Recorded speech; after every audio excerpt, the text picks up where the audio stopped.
También, pues no podemos dejar pasar por alto el tema bueno, en que las mal llamadas duplicidades no las soluciona esa ley, pero hay un problema todavía mucho más fundamental. Es decir, va a abrir la puerta, y eso también se ha debatido muchas veces, a que la iniciativa privada pueda entrar en servicios que se están dando. Pero realmente a mí lo que más me preocupa en este aspecto es que esos servicios se dejen de dar y se corre el riesgo de que se dejen de dar.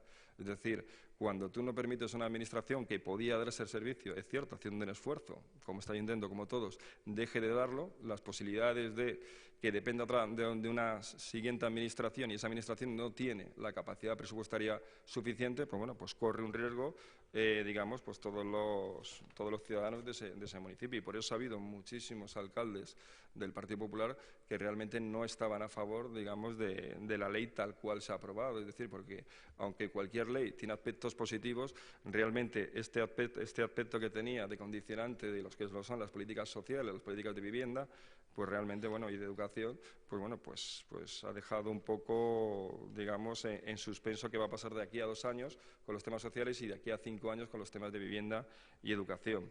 En cualquier caso, decir que esa ley además se basa en que los ayuntamientos son malos gestores, y eso es falso. Es decir, la deuda de los ayuntamientos no llega al 3,5% actualmente con respecto a la deuda total que deben las administraciones públicas. La carga fundamental de deuda la tiene el propio Estado. Es más, sigue aumentando, por desgracia, las circunstancias no vamos a entrar en ellas, pero por desgracia sigue aumentando la deuda pública del Estado. Los únicos que en el último trimestre han bajado realmente su deuda han sido las administraciones locales, y ahí incluye incluso mancomunidades y diputaciones. Realmente las propias comunidades autónomas tienen una media en este último trimestre de un 17%. Lo que es el Estado ha superado también el 20%. Es las administraciones locales realmente las que han sido sometidas, digamos, a un control mucho más estricto y son las que, de alguna manera, bueno, pues están haciendo los deberes en ese sentido. ¿Qué es lo que ocurre? Que da un poco igual al final que lo estén haciendo, ¿no? Porque van a perder esas competencias. Entonces, bueno, pues es un tema que, como ha salido y como además unas partidas interesantes que creemos, es decir, que podrían haberse dedicado ese 1.200.000 euros, porque, bueno, son partidas escasas y, de alguna manera, si hay dinero siempre es deseable que se puedan hacer cargo, pues, hombre, no nos ha parecido bien en ese sentido, y así lo expresamos, el hecho de que no se llegara a ese techo de gasto. Porque llegando a ese techo de gasto, que se ha hablado anteriormente, no hay ningún peligro, digamos, de que no haya un rigor a la hora de llevar a cabo los presupuestos, o que haya algún peligro de falta de estabilidad. Démonos cuenta que quedarían todavía 11 millones y pico de superávit. Además, la norma se hace por algo, es decir, si te permite llegar a ese techo, ¿por qué no llegar a ese techo? Es una cuestión, bueno, que nosotros planteamos en la comisión informativa en el sentido únicamente de que, bueno, que ese iba a ser el sentido en contra de nuestro voto, y nos parece además un motivo importante. Ha hecho referencia también la ponente al tema de las tasas y en general la carga impositiva. Es decir, es cierto y es verdad que, bueno, se debatió sobre ello y tal, bueno, pues que las tasas en este sentido ni siquiera se han actualizado, y eso además es favorable para los ciudadanos. Es verdad que, aunque el ayuntamiento no tenía por qué haberlo hecho, se puede haber cogido al dato de septiembre, el dato de octubre, que cuando son aprobadas es por primera vez en muchos años negativo, es decir, es un menos 0,1%. Pero también es cierto que el ayuntamiento se podía haber ido al lado de agosto, que era el que le podía haber incluso convenido un poco más para recaudar, ¿no? Y eso hay que reconocerlo. Pero también es verdad que afortunadamente este año, solamente afortunadamente para el tema de las tasas y otro tipo de cargas impositivas, la inflación, me refiero al IPC interanual, pues era un menos 0,1% en el momento de aprobarse las mismas, con lo cual, bueno, pues ese dato también es bueno que lo sepan los ciudadanos. Con respecto a, bueno, a las distintas partidas presupuestarias que hay, nosotros hemos hecho unos cuantos gráficos ilustrativos, en el sentido de que, bueno, que ilustran bastante bien lo que es un poco los presupuestos. La ponente, es cierto, lo ha hecho con gran profundidad y con bastante rigor técnico y es de agradecer cuando ha atacado cada punto, y me parece bien, y es verdad que los presupuestos que nos traen son muy claros de leer y bastante, digamos, didácticos, por decirlo de alguna manera. Pero es cierto también, y ponemos el índice en ello, que la evolución de las inversiones reales del Ayuntamiento de Fuengirola han ido descendiendo durante todos estos últimos años. Es decir, partíamos de 61 millones de euros en el 2010 y ahora estamos en 4.096.000. Es decir, incluso sobre el año anterior hemos tenido una bajada de esto. Entonces, aquí incluso hay un 20% menos. Bueno, pues es un hecho a destacar. También tenemos que dar en cuenta la evolución del endeudamiento en el Ayuntamiento de Fuengirola. Es decir, pasamos en el año 2010 de 1.302.000 euros a en el año 2014 3.524.000 euros. Es decir, incluso la subida con el año anterior es una subida muy significativa. En cuanto a la evolución de los gastos financieros en el Ayuntamiento de Fuengirola, bueno, ha habido una bajada con respecto al año anterior, pero veamos también las cifras. En el 2010 son 1.117.500 euros. Vemos que en el 2013 se llega al tope máximo que hay ahora mismo, digamos, marcado en estos años, que son 3.800.000, y este año, bueno, baja lo presupuestado a 2.855.000. Vemos también que es una evolución de gastos, bueno, pues muy significativa.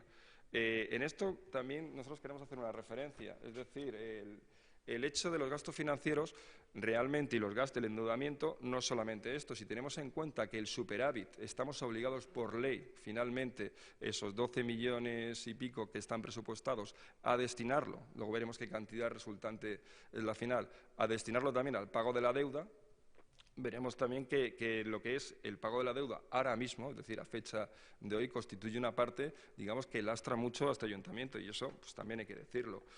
También queremos hablar de la disminución de las transferencias de fomento de empleo, aunque aquí quiero hacer un matiz. Han pasado del 2012 de 917.000 euros al 2014 de 270.262.000 euros. Es verdad que existe un plan de empleo de 2 millones de euros que se está ejecutando, pero realmente, y aunque es muy loable que exista ese plan, es más un plan de inversión que un plan de empleo. ¿Qué es lo que ocurre? Que evidentemente cuando haces un plan de inversión de este calibre, bueno, pues se contrata gente y eso está perfecto y está muy bien. Pero realmente lo que son políticas de empleo, es decir, pues han bajado también significativamente. Queremos hacer también una referencia a bueno, lo que es también, digamos, lo que sería una comparativa entre las transferencias corrientes destinadas a fomento de empleo y a la televisión municipal. 270.000 euros de fomento de empleo y 1.110.000 de la televisión municipal.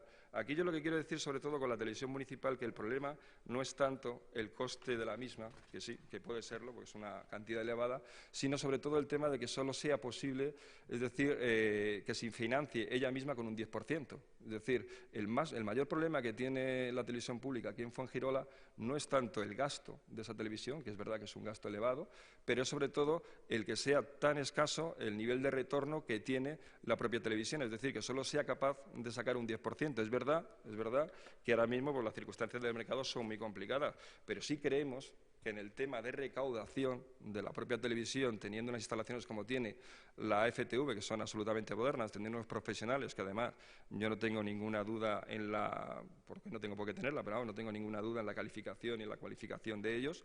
Es decir, sí que me extraña que, digamos, que una sociedad como una televisión como esta tenga tan poca recaudación. Es verdad que el tema no es fácil, pero es verdad que canta mucho el hecho de que solamente tenga un 10%. Yo creo que en eso habría que hacer un esfuerzo, ¿no? Y entonces es lo que nos parece mal, es decir, sobre todo que teniendo un gasto elevado no sea capaz de regenerar parte de ese gasto o de ellos mismos para acometerlo, ¿no? Y eso sería una cuestión, bueno, pues que habría que ver cómo se está gestionando y qué es lo que ocurre para que haya esa diferencia.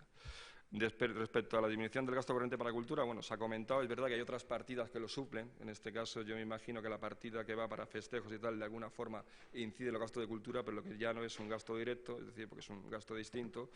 Y luego, como bueno, pues un tema también que también hay que tener en cuenta, que lo hemos destacado, es la evolución y la inversión en vías públicas. Es decir, vemos como en el 2012 hay 12.283.000 euros en inversión en vía pública y va disminuyendo en el 2013 2.980.000 para finalizar en el 2014 456.000 euros. Bueno, pues también es una cifra significativa. Es decir, muchas veces, y es verdad, y el análisis en muchos de los aspectos que ha dicho la concejala de Hacienda es positivo, pero sí hay otros que no son tan positivos e incluso son negativos, ¿no? Pues estas cosas también hay que remarcarlas. Pero, para concluir esta primera intervención, el mayor problema que vemos nosotros es que, teniendo ese techo de gasto, consideramos que habría que haber hecho un esfuerzo en llegar a ese techo de gasto. ¿Por qué? Porque realmente quedarían 11 millones de superávit para emplear en la deuda, y además no tenemos más remedio que emplear la deuda, con lo cual no atentaría contra ninguna falta de rigor ni pondría en riesgo nada que intentáramos haber empleado ese 1.212.000 euros en alguna de las otras partidas que tenemos en los presupuestos generales. Muchas gracias.